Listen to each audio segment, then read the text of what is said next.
Disclaimer: this video is for educational and entertainment purposes only. This video may contain strong language, mention of different kinds of abuse and/or gore. Viewer discretion is advised. Good evening, guys, ghouls, and girls, and welcome to Spook Chatter Episode 5. Today, we're talking about our first lady serial killer, Aileen Wuornos, also known as the Damsel of Death or the Hooker from Hell.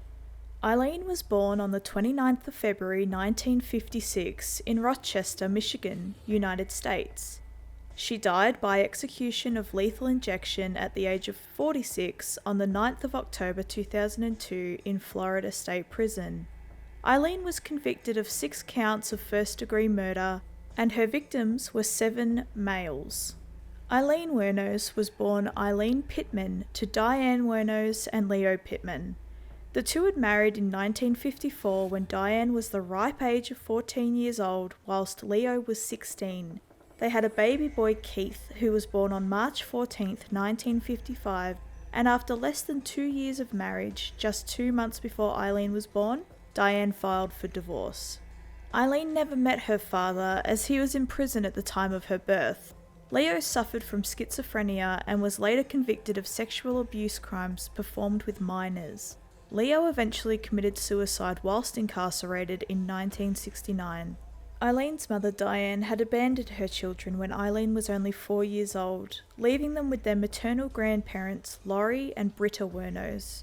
Unfortunately for the children, this was still not a pleasant environment for them to be in, as though the parents legally adopted them, they were still alcoholics. By the age of 11, Aileen had gone off the rails by engaging in sexual activities at her school in exchange for food, drugs, and cigarettes. She had also engaged in sexual activities with her own brother, and Aileen stated her alcoholic grandfather had sexually assaulted her. He forced her to unclothe and would beat her when she was young. At the age of 14, Aileen fell pregnant after she was raped by an accomplice of her grandfather. Aileen gave birth to a baby boy in 1971 and he was placed for adoption. Not long after this, Aileen dropped out of school, and this was roughly around the same time her grandmother passed from liver failure. Aileen's grandfather kicked her out of the house when she was 15 years old, so she began soliciting sex to support herself, living in the woods near her old home. On May 27, 1974, Aileen was aged 18 when she was arrested for driving under the influence, disorderly conduct, and for firing a .22 caliber pistol from a moving vehicle. She was later charged with failure to appear to court. In 1976, Aileen hitchhiked to Florida where she met Louis Fell, a 69-year-old yacht club president, and they very quickly married. However, this didn't keep Aileen out of trouble, and she found herself thrown into jail for a short period of time due to an assault she was involved in at a local bar. She'd also hit her newlywed with his own cane, resulting in him putting a restraining order against her after only weeks of being married. Aileen returned to Michigan, where on the 14th of July 1976, she was arrested and charged with assault for disturbing the peace and throwing a cue ball at a bartender's head. 3 days after this, Aileen's brother Keith passed away from esophageal cancer, with Aileen receiving $10,000 from his life insurance. On the 21st of July, the marriage between Louis and Aileen was annulled after the short period of 9 weeks. Aileen used up the money she had inherited from her brother in 2 weeks, using it to buy a new car which she had wrecked shortly after receiving it. On the 20th of May 1981, Aileen was arrested in Florida for an armed robbery of a convenience store where she had stolen 2 packs of cigarettes and $35. She was sentenced to prison on May 4, 1982 and released a year later. The following year of her release in 1984, Aileen was arrested again for attempting to pass forged checks at a bank. On January 4, 1986, Aileen was arrested in Miami and charged with resisting arrest, car theft, and obstruction of justice. She was providing false or misleading information bearing her aunt's name. Police officers found a .38 caliber revolver and ammunition in the stolen car. Following this incident, Aileen was detained by police for questioning on June 2, 1986, after a male companion accused her of pulling a gun in his car and demanding money. Aileen was found to be carrying some ammunition, and police discovered a .22 pistol under the passenger seat she had occupied. Aileen met her ex-lover Tyra Moore, who was at the time a hotel maid in a lesbian bar. Aileen supported them on her wage as a sex worker, and they moved in together. But, of course, by now we know that it is not all lollipops and rainbows for Aileen, and on the 4th of July 1987, both Aileen and Tyra were detained for questioning regarding an incident in which they were accused of assault and battery with a beer bottle. On the 12th of March 1988, Aileen accused the bus driver of assault, claiming that he had pushed her out of his bus after a confrontation. Tyra was listed as a witness to the incident. Just from her history, Aileen has been in and out of trouble with the law, but I wouldn't say that it was anything too serious up until November 30th, 1989, when Aileen claimed her first victim, a murder of a man by the name of Richard Mallory. He was of age 51 when Aileen killed him. Aileen claimed she was sodomized and brutally beaten after being driven to an abandoned area for sexual requests. Police discovered his vehicle 2 days after the murder, and on December 13th his body was discovered in a wooded area several miles away from his car. He had several bullet wounds in his body, but 2 that had hit his left lung that seemed to be the cause of death. Aileen claimed her second victim, a David Spears, aged 47, was declared missing on May 19th, 1990. The construction worker's body was found naked on the 1st of June 1990 along Route 19 in Florida. He had been shot 6 times. Aileen was out for blood now. In the same month as her second victim, she claimed the life of 40-year-old Charles Carsgadden on the 31st of May 1990. On the 6th of June 1990, his body was found, being shot a whopping 9 times with a .22 caliber weapon. Charlie's body was found wrapped in an electric blanket and was badly decomposed when found. This was the first of Aileen's murders that had witnesses, stating they saw Aileen in possession of Charles's car. Aileen had also pawned his gun that was registered under his name. Aileen's fourth victim was a 65-year-old man named Peter Seams. He was a retired merchant seaman. He was on his way to Arkansas in June of 1990, and on the 4th of July, his car was found in Orange Springs, Florida. Both Aileen and Tyra were seen dumping the car, and Aileen's palm print was found on the handle of the interior door handle.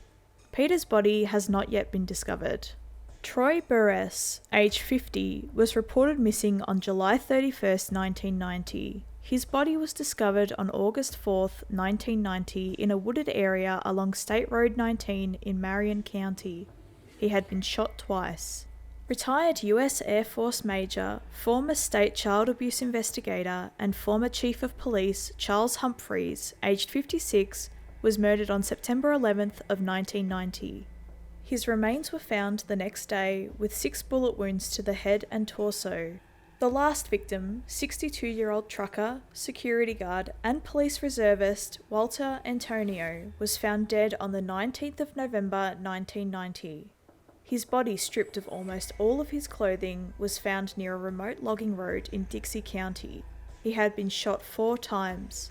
5 days following this, his car was found. On January 9th, 1991, Aileen was arrested on an outstanding warrant as both Aileen and Tyra had witnesses claiming they'd seen them driving the car of murder victim Peter Seams.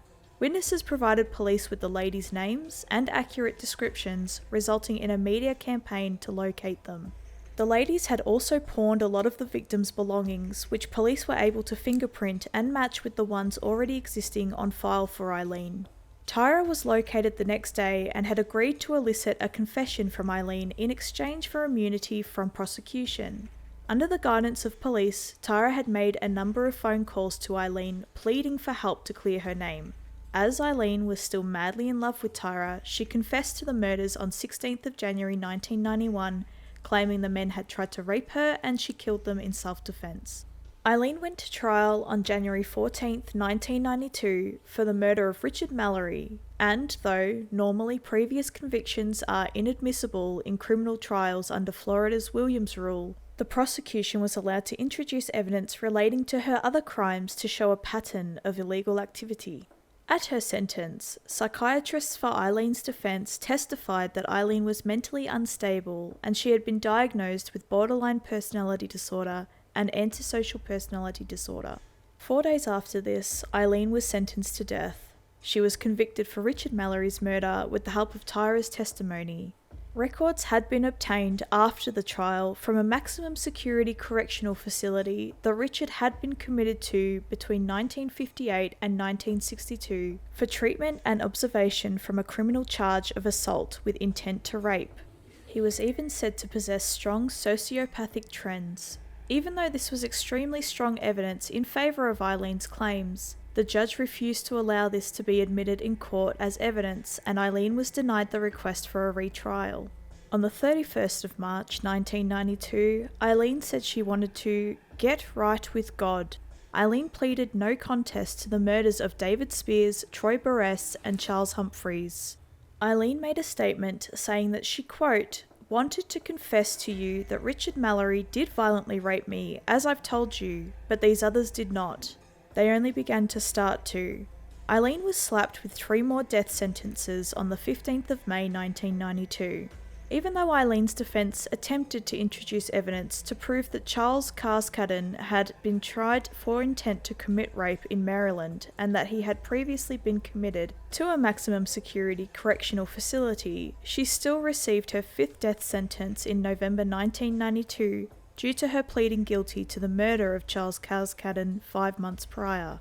Her 6th and final sentence of death came with the pleading guilty of the murder of Walter Antonio, as she had not been charged for the death of Peter Seams, as his body still remains missing to this day. Aileen was pretty inconsistent with her stories of what had happened. She claimed initially that all 7 men had raped her whilst she was working as a sex worker. But then the story flipped that it wasn't all in self-defense, but that they'd caught her mid-robbery and she wanted to keep her nose clean and leave no witnesses. Aileen hated being on death row. She was treated terribly by her prison mates, accusing them of tainting her food with bodily fluids and dirt, trying to push her over the edge to suicide. But, alas, she had accepted her fate of execution and, in the end, seemed like she was at peace with it. Aileen made claims in an interview the day before her execution that the police force knew what she was up to, that she was a sloppy serial killer, and left prints and evidence behind, but they wanted her help to clean up and get rid of the scum. I was just wondering how you're going to be, at 9:30 tomorrow morning. Are you prepared? I'm prepared. I'm all right. I'm all right with it. And how... I'm all right with it, but like I said, remember, let them know that I know that the cops knew who I was. After Richard Mallory died, I left prints everywhere, and they covered it up. And let me kill the rest of those guys to turn me into a serial killer. I know they did, because I was no professional serial killer or anything, or murderer, or whatever you want to call it, It wasn't professional at what I was doing. Aileen, I did some sloppy work, and I left How have you prepared yourself for tomorrow morning? I'm all right with it. Yeah, I'm ready to go. Hey, I was tortured at BCI. They had the intercom on in the room, and they kept lying that it wasn't on, and they were using sonic pressure on my head since 1997. Eileen's execution was performed on the 9th of October 2002. Aileen denied any food for her last meal and chose a single cup of hot joe instead. Eileen's last words were, and I quote, "Yes, I would just like to say I'm sailing with the Rock, and I'll be back like Independence Day with Jesus. June 6th like the movie, big mothership and all, I'll be back, I'll be back." Now, for Spook's 2 cents. In a way, I feel for Aileen.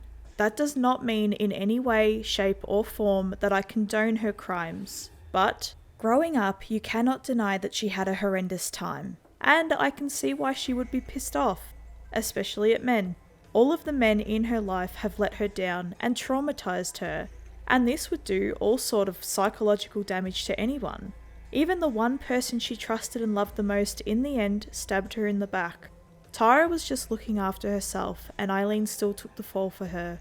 Now, whether or not these men did attack Aileen, they did not deserve to die. But a couple of them did need help from the evidence that came to play, and I believe that the evidence brought forward for Richard Mallory's past should have been allowed to be used as a fair trial for Aileen. So I was a hitchhiking hooker. Right. Running into trouble, I shoot the guy if I ran into trouble. Physical trouble. The cops knew it. When the physical trouble came along, let her clean the streets, and then we'll pull her in. But That's how come why. there was so much physical trouble in because it was all in 1 year?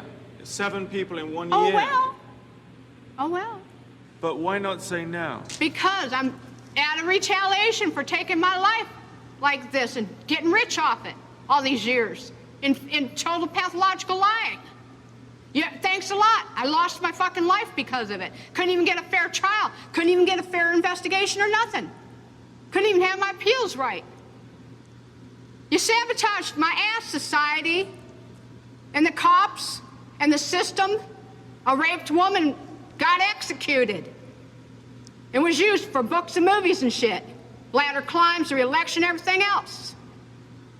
I got a big finger in all your faces. Thanks a lot. You're an inhumane bunch of fucking living bastards and bitches, and you're gonna get your asses nuked in the end. And pretty soon it's coming. 2019, a rock's supposed to hit you anyhow. You're all gonna get nuked. What are your thoughts on Aileen Wuornos? Do you think her crimes were justifiable? Leave a comment of what you think below.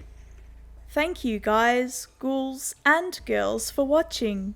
Please feel free to connect with me on my Discord server, and if you want to watch me live, check out my Twitch channel. I am very active on both platforms and even have scheduled streams. I would absolutely love to see you there. Links to my other social media platforms are in the description below. Stay spooky.